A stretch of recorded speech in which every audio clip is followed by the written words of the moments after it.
अस्सलाम वालेकुम स्टूडेंट। जैसे कि आपको पता है कि मेरान यूनिवर्सिटी ने अपनी एडमिशन्स अनाउंस की हुई है ईयर 2023 के लिए। तो आज के वीडियो में हम जो है मेरान यूनिवर्सिटी के इस साल के एडमिशन्स के बारे में डिस्कस करेंगे कि उसकी क्या क्राइटेरिया है, उसमें कौन कौन अप्लाई कर सकता है और आप उसमें कैसे अप्लाई कर सकते हो, और उसकी कौन सी इंपॉर्टेंट डेट्स है, अप्लाई करने की तारीख कौन सी है और आपकी इंट्री टेस्ट की डेट्स कौन सी है। तो आज का वीडियो जो भी है पूरा मेरान यूनिवर्सिटी के एंट्री टेस्ट से रिलेटेड और एडमिशन्स रिलेटेड होगा, जो कि आपके लिए बहुत इंपॉर्टेंट होगा अगर आप मेरान यूनिवर्सिटी में इस साल के लिए अपीयर होना चाह रहे हैं। तो सबसे पहले तो आज का हमारा जो गोल है, आज का जो वीडियो का टाइटल है वो एग्जैक्टली मेहरान यूनिवर्सिटी के एडमिशन्स के बारे में है कि सबसे पहले हम देखेंगे कि कौन कौन मेहरान यूनिवर्सिटी के एडमिशन के लिए अप्लाई कर सकता है।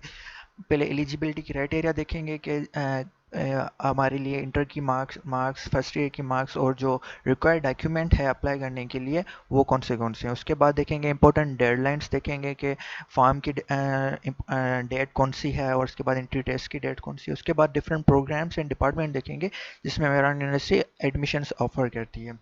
तो स्टार्ट करते हैं। सबसे पहले इंपॉर्टेंट डेट्स कौन सी है। तो सबसे पहले ऑनलाइन फॉर्म की डेट जो है वो 5 मई है, ठीक है, 5 मई। मतलब आज की डेट जो है वो आज की डेट से जो है ऑनलाइन एप्लीकेशन फॉर्म स्टार्ट हो जाएंगी। मींस आप 5 मई से जो है ऑनलाइन एप्लीकेशन फिल कर सकते हो मेरा यूनिवर्सिटी के लिए। एप्लीकेशन का फॉर्म का जो क्राइटेरिया है, वो तरीका है, वो बिल्कुल सिंपल और ईजी है। नेक्स्ट वीडियो में मैं आपको बताऊंगा कि आप खुद कैसे उसका फॉर्म फिल कर सकते हो, उसके लिए क्या डॉक्यूमेंट्स रिक्वायर होंगे। सिंपल फॉर्म होता है, आधे घंटे में आप खुद भी फिल कर सकते हो। और एप्लीकेशन डेडलाइन जो है, आप ऑनलाइन फॉर्म फिल करने की लास्ट तारीख जो है वो 22 मई है, 22 मई है।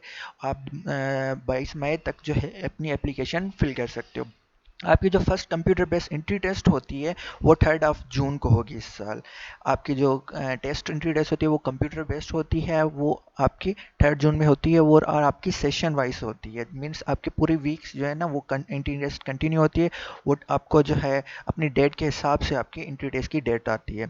सेकंड एंट्री टेस्ट जो कि आपके लिए ऑप्शनल होती है, वो कौन कौन दे सकता है और उस सेकंड टेस्ट देने का क्राइटेरिया क्या है, वो मैं आपको इस नेक्स्ट स्लाइड पे समझा रहा हूँ। अच्छा, जब फर्स्ट टेस्ट आप देते हो और आप क्वालिफाई कर जाते हो, अगर आप क्वालिफाई नहीं कर पाते हो और अगर आप बोलते हो मेरी डिज़ायर्ड मार्क्स नहीं आए, कि मेरे पसंद की मार्क्स नहीं आए जो मुझे लेनी चाहिए थी, तो आप सेकंड राउंड में दोबारा अपेयर हो सकते हो और दोबारा अपनी एंट्री टेस्ट दे सकते हो।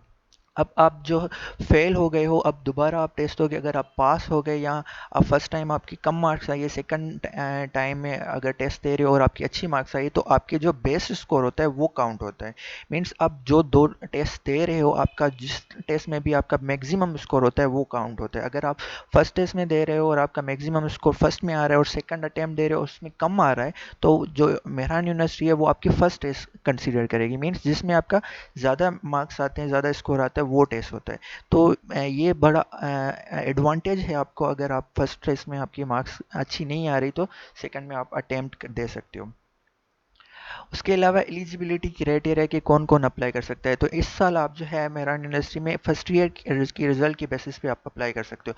अगर आपके पास फर्स्ट ईयर की रिजल्ट है, HEC पार्ट 1 जिसे हम बोलते हैं, उसकी अगर आपके पास रिजल्ट है और मार्कशीट है तो आप अप्लाई कर सकते हो ईजिली। इंटर की मार्कशीट अभी जो है रिक्वायर्ड नहीं है, जो कि आप इंटर टेस्ट में जब इंटरव्यूज़ होंगे वो आपसे तब मांगी जाएंगी। तो अभी आपके पास अगर आपने सारे पेपर्स पास किए हैं फर्स्ट ईयर में और आपकी कम परसेंटेज डजेंट मैटर, बस आपने सब्जेक्ट पास किए तो आप अप्लाई कर सकते हो। अब आपकी डिपेंड करती है आपकी इंटर की रिजल्ट पे। जैसे ही आप इंटर के एग्ज़ाम देते हो और आपका अप्लाई करते हो तो आपकी इंटर की परसेंटेज 60% ओवरऑल होनी चाहिए, 60%। तो आप जो है अगर 60% है तो आप मेरा यूनिवर्सिटी के सारे डिपार्टमेंट पे एलिजिबल हो सकते हो। आप इंजीनियरिंग के भी और जो दूसरे प्रोग्राम है BS के, उसमें भी आप एलिजिबल हो सकते हो और अप्लाई कर सकते हो। अगर आपकी 60 मार्क्स से कम आती है और 50% मार्क्स आती है तो आप ऑल इंजीनियरिंग प्रोग्राम में अप्लाई कर सकते हो। 50% पे आप इंजीनियरिंग प्रोग्राम में अप्लाई कर सकते हो। अगर 60% आपकी मार्क्स आ जाती हैं तो आप सारे प्रोग्राम्स में अप्लाई कर सकते हो। तो ये है आपकी एलिजिबिलिटी क्राइटेरिया। अब ऑनलाइन एप्लीकेशन फ़ीस क्या है, क्योंकि काफ़ी स्टूडेंट को फ़ीस का मसला है, वो बार बार पूछ रहे थे चालान कितने हैं। तो इस साल आपके जो फर्स्ट आप दोगे एंट्री टेस्ट उसका चालान है 4100। मीन्स 4100 आपका चालान है, जो कि आप मेहरान यूनिवर्सिटी में ऑनलाइन पे कर सकते हो। और उसका जो HBL के थ्रू आप ऑनलाइन घर बैठे भी पे कर सकते हो। अगर आप बैंक में जाकर पे करना चाहो तो भी पे कर सकते हो डाउनलोड करके। लेकिन आई वुड सजेस्ट यू कि आप जो है ऑनलाइन ही पे करें और बैंक में जाने की आप तकलीफ़ ना करें। आप मोबाइल से पे कर सकते हो, अपनी HBL ऑनलाइन इंटरनेट बैंकिंग के थ्रू भी पे कर सकते हो इनके अकाउंट पे। सेकंड टेस्ट अगर देना चाहें तो उसकी फ़ीस होती है 2200, मीन्स 2200 आप फीस अपेयर अगर होना चाह रहे हो सेकंड टेस्ट से। फर्स्ट की है 4100 और सेकंड टेस्ट अगर आप देना चाह रहे हो तो उसकी अलग फ़ीस होती है, वो है 2200। ठीक है। उसके बाद हम डिस्कस करते हैं डिपार्टमेंट्स एंड प्रोग्राम के मेरा यूनिवर्सिटी में कौन से डिपार्टमेंट्स हैं और कौन से प्रोग्राम्स हैं जिसमें आप एडमिशन ले सकते हो। तो आपको मैं लेके चलता हूँ मेरा यूनिवर्सिटी की जो ऑफिशियली अनाउंसमेंट जो उन्होंने की है बैच 23 के लिए, उस पर जिसमें उन्होंने सारे डिपार्टमेंट्स मेंशन किए हुए हैं। आप यहाँ पे देख सकते हो कि सबसे पहले प्री इंजीनियरिंग के डिपार्टमेंट है। अगर आपने डिप्लोमा किया है तो भी आप एलिजिबल हो। अगर आपने प्री इंजीनियरिंग की है तो भी आप इसके लिए इसमें एलिजिबल हो। तो बैचलर ऑफ इंजीनियरिंग में biomedical, chemical, civil, computer system, electrical, electronics, environmental, ये सारे डिपार्टमेंट आ जाते हैं। अगर आप बैचलर ऑफ साइंस करना चाह रहे हो तो environmental science and computer science and mathematics के।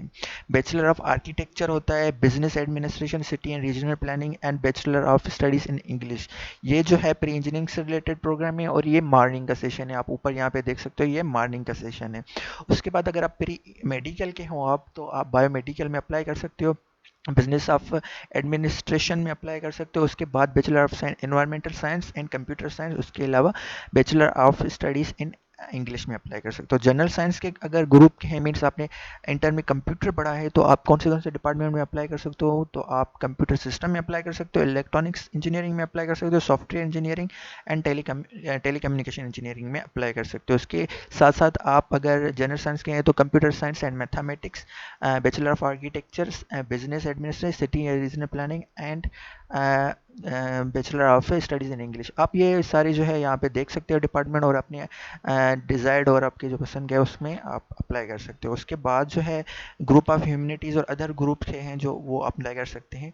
और अब इस बार जो है इवनिंग के प्रोग्राम हैं, आप इवनिंग के प्रोग्राम में भी अप्लाई कर सकते हो, जिसमें आप बैचलर साइंस इन साइबर सिक्योरिटी और आर्टिफिशियल इंटेलिजेंस और इंजीनियरिंग में अगर करना चाहते हो सिविल, इलेक्ट्रिकल और मैकेनिकल डिपार्टमेंट में आप एडमिशन ले सकते हो। और साथ साथ अगर आप मेहरान यूनिवर्सिटी के खैरपुर कैंपस में अप्लाई करना चाहे तो वहाँ पे जो इंजीनियरिंग के डिपार्टमेंट है वो ये है और जनरल साइंस के डिपार्टमेंट जो है वो ये है। और वहाँ पे आप bachelor of science in mathematics भी कर सकते हो। तो ये कुछ ज़्यादा इंपॉर्टेंट डिपार्टमेंट्स है जो आप खुद भी यहाँ पे आ सकते हो, खुद भी देख सकते हो, और जो आपके पसंद का है जिसमें आप एडमिशन लेना चाहते हो उसके बारे में स्टडी कर सकते हो। तो आज की वीडियो में हमने ये डिस्कस किया इंपॉर्टेंट डेट्स, कौन कौन अप्लाई कर सकता है, और हमने थोड़ा डिपार्टमेंट और जो है प्रोग्राम्स के बारे में डिस्कस किया। नेक्स्ट वीडियो में मैं आपको समझाऊंगा कि आप फॉर्म को कैसे फिल कर सकते हो और कौन से इंपॉर्टेंट डॉक्यूमेंट्स है। और पूरा वीडियो में आपको मैं फॉर्म फिल करना सिखाऊंगा जिसमें आप खुद अपना फॉर्म फिल कर सकते हो। और मैं आपको ऑनलाइन चालान जो है पे करना भी सिखाऊंगा। उसके बाद जो नेक्स्ट वीडियो होगा वो हम डिस्कस करेंगे एंट्री टेस्ट से रिलेटेड, जिसमें एंट्री टेस्ट का पैटर्न और एंट्री टेस्ट से रिलेटेड जो कॉमन क्यूरीज हैं वो मैं आपकी इंसर्ट करूँगा। Till then stay tune, thank you.